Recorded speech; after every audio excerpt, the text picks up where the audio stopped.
All right, everyone, welcome back into another props video. Going to be jumping into the game-by-game breakdown for all the NBA games today. Let's go ahead and get into it.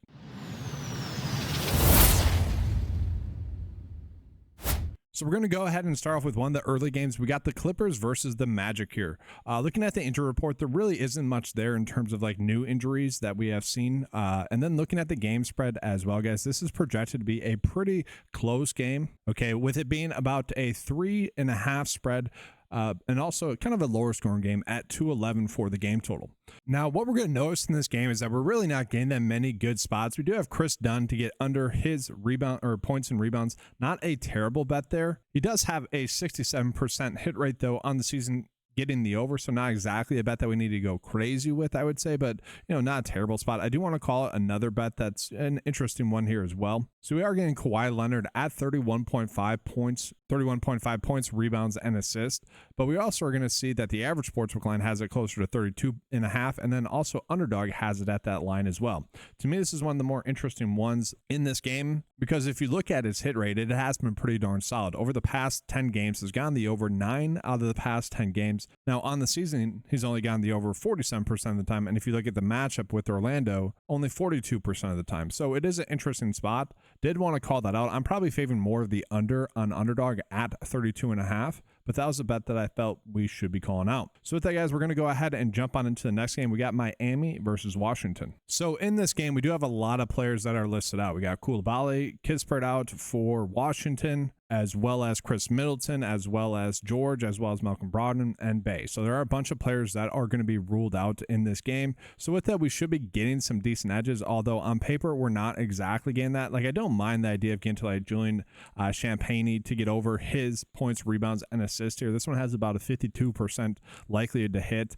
Not a terrible matchup, but really, I think all the bets that we were getting here are currently reflected with how likely they are to get their overs. Jordan Poole is someone we could get to, but he has been someone that has been seeing less and less minutes, and I don't know if I exactly want to be trusting that those minutes could potentially be there. Now, if he does get a slight increase in minutes, then yeah, all these lines that we're getting for him would be a little bit too low. Like, you look at his points and rebounds at 16.5. This one has a 51% chance for the under to hit, but if you look at over his past 10 games, he's gotten the over 7 out of the past 10 games. And this is, not a terribly high scoring game. They are 9-point dogs, so there's a chance for a blowout as well. So I would rather be targeting someone that might actually get a little bit more minutes. And actually, sorry, it's Justin, not Julian.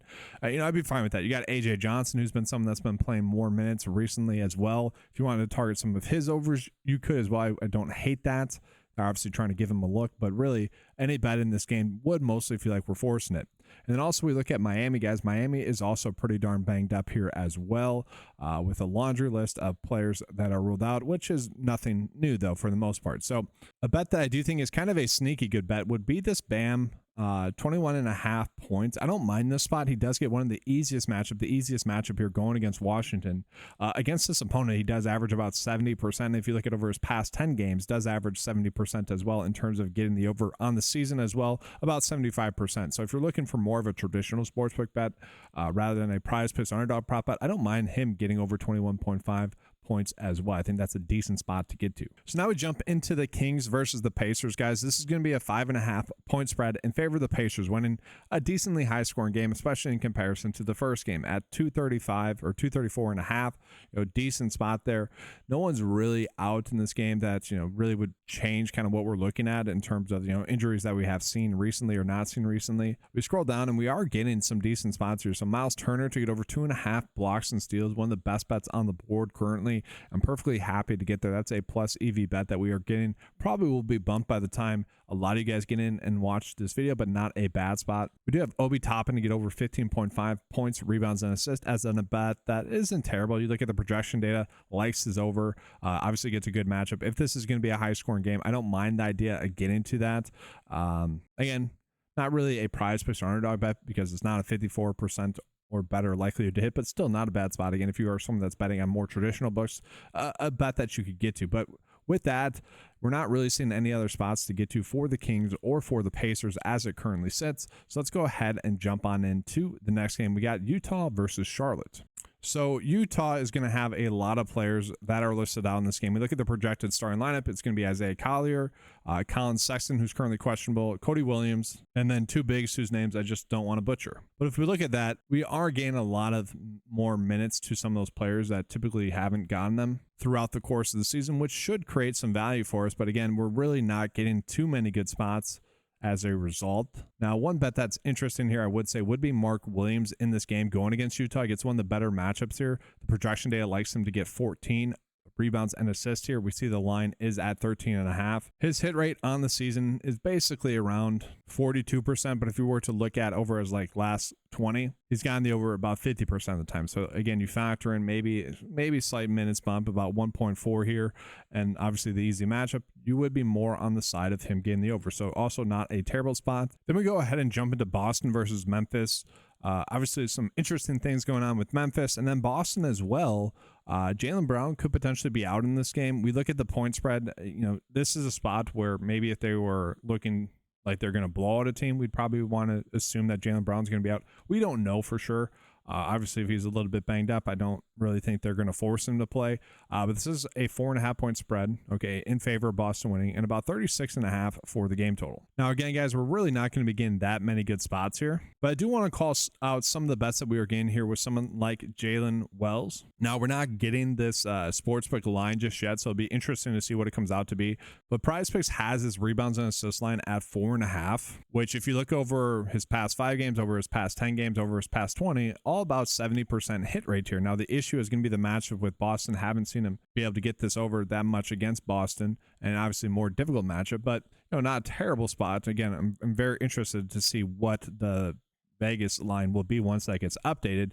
Could be an interesting spot, could be a plus EV bet, but as it currently sits, I don't mind the idea again there as well. And then guys, we go ahead and jump on into OKC versus Chicago. Again, a lot of players are going to be listed out in this game as well, or at least questionable. Both the bigs for OKC are currently questionable with Hartenstein and Holmgren there.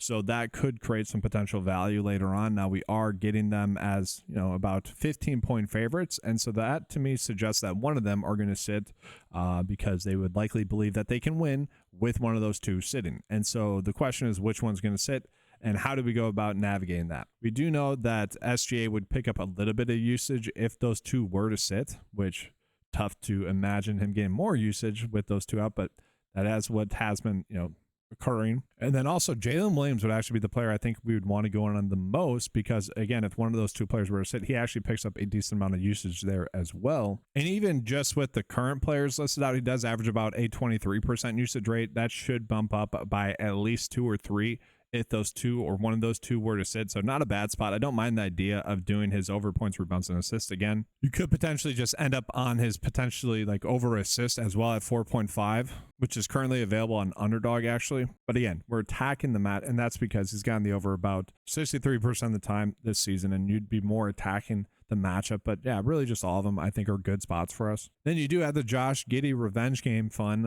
if you will, going against OKC as well. Obviously he's been tearing it up lately for the Bulls, also getting heavy minutes, so that has helped him a bunch as well. But if this game is going to end up being a blowout, could we potentially see his minutes get reduced? Maybe. They do have a lot of young guards that they could give looks. Be a fun game to watch because of that, because Giddey's been playing well going against his former team, but I don't know if I want to get that much exposure to the Bulls simply because of that. Now I will say Vucevic is an interesting one. We do have to worry about the blowout, but again, if one of those two bigs sits, maybe the game doesn't blow out as fast, and then that would actually help out Vuce to have a better matchup.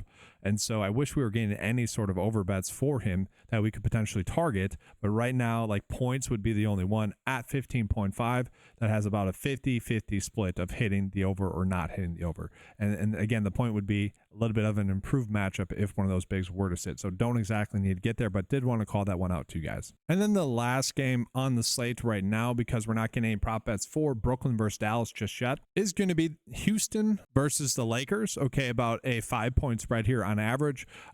Middle kind of game in terms of the over and under at 225.5, so not extremely high scoring. LeBron James is probable for Monday.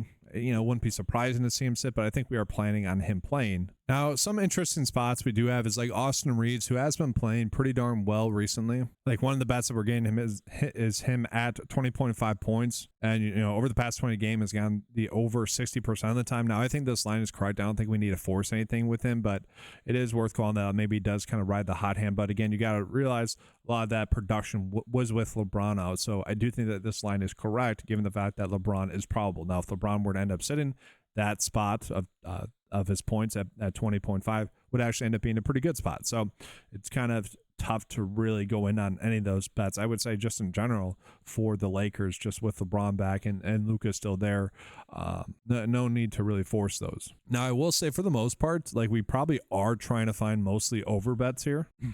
In this game, I think, because I think the lines are mostly correct, but if there were slight edges, I think they would be in the overs. You look at Houston, they mostly get good matchups here as well. And so like maybe Amon Thompson is someone we could look at for some of his overs. You know, they're all kind of popping as relatively okay ones, but again, they're all mostly 50%. Then I do just want to zoom out real quick, guys, and just take a peek at the PrizePicks board as it currently sits. You're going to notice we are getting some plus EV bets here for college basketball and, well, just mostly college basketball. We got Jawan Roberts for that game on, was it Saturday? For his over 6.5 rebounds. The projection data doesn't love it, but it is early on in the week for those projection data points, so that could adjust throughout the week. So that's a plus EV bet currently. Don't mind that. And then we also have a game going on tonight in college basketball where we got Telford for under his fantasy score here of 30.5. So again, not a terrible spot to get to as well. And then real quickly, guys, we'll just talk about some of the prop bets that are currently popping up on Underdog. This would be the bet of the day, guys, if we were going to, place these bets. I don't like the idea of Hartenstein going against the Bulls. That does worry me slightly. Hopefully he ends up sitting, but you could just do Spencer Dinwiddie for under 8.5 assists. And then you also have Ware for under his 11.5 rebounds. Those are all plus EV bets currently on Underdog. But let's go ahead and get into the PrizePicks bet of the day. All right, so just a simple 4-slip bet here, guys. And actually, let's go ahead and toss one more in there to make it a 5-slip bet, because I do think that Chris Dunn prop bet, is a plus EV bet currently. That could end up changing. Obviously, be checking the data from 9 to 5 Sports before placing that bet. But obviously, we're going to take advantage of these prop bets as well, the college basketball prop bets. I view these as currently the best bets. And then again, I think we could potentially begin to edge here with Jalen Wells, who has been playing better recently, especially in terms of getting his over here with his rebounds and assists here of 4.5. And then Vooch is just more of a bet on one of the bigs for OKC sitting, which would then take the point spread down a little bit. And then that would also increase, the matchup that he gets. So it's a little bit of trying to get lucky, but it's an educated guess that one of those bigs will sit, and then that should help him be able to get his over there as well, trying to get an early edge there. But that's going to do it for this video, guys. Make sure to give a like and subscribe. Appreciate you guys. If you guys want access to any of the tools that you saw in this video, make sure to head on over to 9to5sports.com to get access to those tools. All right, thanks for watching. Good luck, and as always, let's keep cashing.